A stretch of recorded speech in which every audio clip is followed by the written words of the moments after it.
Hi, I'm Erik Trump. I teach in the political science department at SVSU. My own development as a writer started by being an attentive reader, someone who loved to read. And perhaps, I don't know, perhaps there's a natural gift that people have for various areas, music, sports, etc. And reading and writing were clearly something that I enjoyed doing.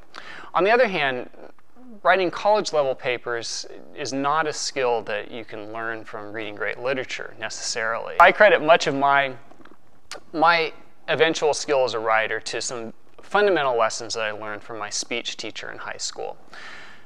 She taught what I know is not necessarily good practice, which is the 5-paragraph essay, an introduction with a thesis statement, 3 points, 3 main body paragraphs, and a conclusion. And although that structure is fairly inappropriate for complex arguments, it was a structure. It was a structure on which one could always hang whatever idea one was dealing with. And in time, as one dealt with more sophisticated material, I learned how to adjust that structure, but to keep the basics of it. The idea that a reader needs to know up front what I'm going to argue. The idea that every paragraph needs to be focused on a single idea, and that in a speech particularly, it's crucial to state that idea initially and to provide examples to illustrate it so that your audience can see it in their mind.